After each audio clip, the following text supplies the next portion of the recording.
With Khonshu and his agents continuing to ravage the globe, it'll be up to Captain America and the others to go underground if they ever hope to strike back. All this and more in the pages of Avengers, issue number 35. Let's hop on in together and find out what happens next, shall we? Well, now isn't this interesting? This issue opens up with a little untold history of Khonshu and his followers. Naturally, the moon god is old, like as old as the friggin' moon. After all, the moon has always had its worshippers, what with being able to light up the night sky, control the tides, make people aspire to want to walk on its surface. And yet, despite everything Khonshu the moon god did for Earth, he was not extended an invitation to join the Avengers BC. Quite the opposite, his champions often battled against the OG Earth's mightiest heroes. Which perhaps seeks to imply that maybe this whole Khonshu taking over the world to protect it from Mephisto thing is really less about the greater good and more about sticking it to the cool kids who didn't invite him to their party. Speaking of Mephisto, and I totally was, just because his prime body on the material plane of the 616 universe was destroyed doesn't mean that Khonshu doesn't have to deal with reprisal. In fact, throughout this issue, we see multiple Mephistos from multiple different universes try to break on in and assassinate Khonshu in his throne room. This one right here looks like a pirate. Man, I gotta say, Mephisto looks pretty good as a pirate, or to put it another way.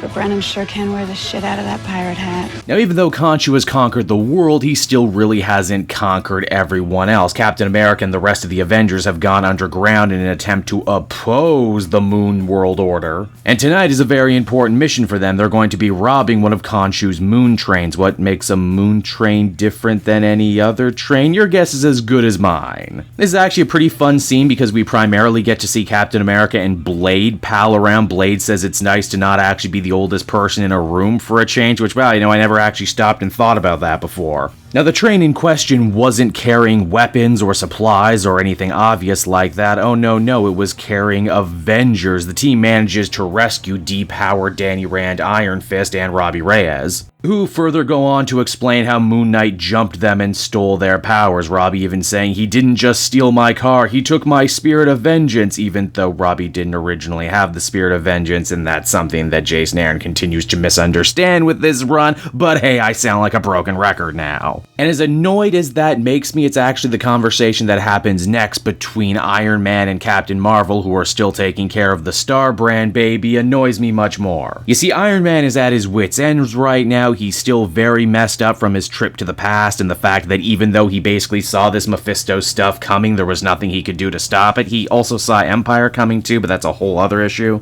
And it's in his rage and frustration that Tony says that he and Carol have no business taking care of a baby right now. Again, Mephisto made Tony doubt his own father, and as such probably doubts his own fathering skills. It's what he says next, though, that really sticks in my craw. He says that the Avengers have no business taking care of a baby. They're not a family. What do they think they are, the X-Men? The Earth's mightiest heroes are work acquaintances. This is a job, after all. That's pretty rough in and of itself, but what makes it worse is that Captain Marvel actually agrees with him. Don't agree with him, Carol. This scene does, however, end up getting broken up by the arrival of Moon Knight, who came there extra fast, too, because he's stolen the Hell Charger. He tries to get Tony to turn the baby over to him, after all, the Star Brand being very important to his master Khonshu's ultimate plan. And for a split second there, it actually looks like Tony might hand the kid over. Obviously, Iron Man doesn't. In fact, I think it's meant to be implied that Moon Knight had put him in the penance stare just a little bit. But for what it's worth, the writing is now officially on the wall. Moon Knight will be chasing that poor baby, who they decide to name Brandy Star this issue. Oh, Tony, you and I both know that's a stripper name. Or, at the very least, a Golden Age Marvel name. And if the baby can't be saved with two members of the Avengers, then they're going to have to find some way else to protect it.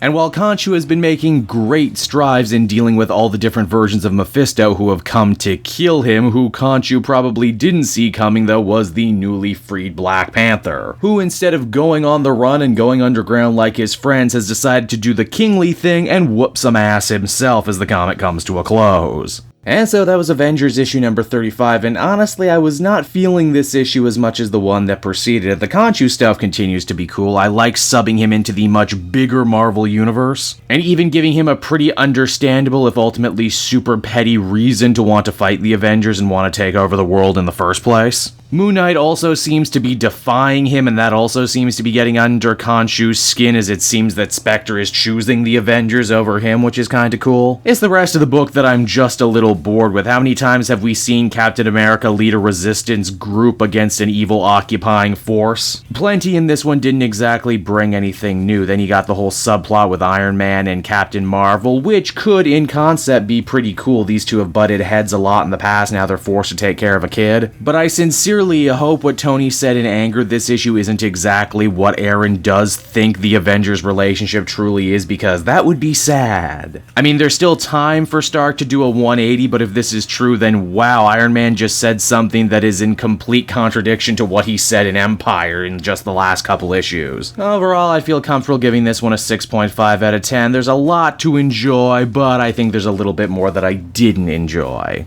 Hey there everyone, it's your pal Cape Joel again, and if you're seeing my face right now, that means you watched to the end of the video, and I'll always be grateful for that. Retention helps in this crazy YouTube game, and so does becoming a patron. If you head on down to the description, you can find a link to my Patreon page. Recently just redid all the tiers, a lot of cool stuff offering up there, exclusive commentaries, exclusive polls, behind the scenes concept art for Capes and Quest. That's the brand new D&D show I've started soon. Never been a better time to become a patron. You can become a patron for as little as $1 a month and help the channel grow, and help me continue to deliver content like what you just saw. So I want to thank you all, and I will see you again next time. Bye bye.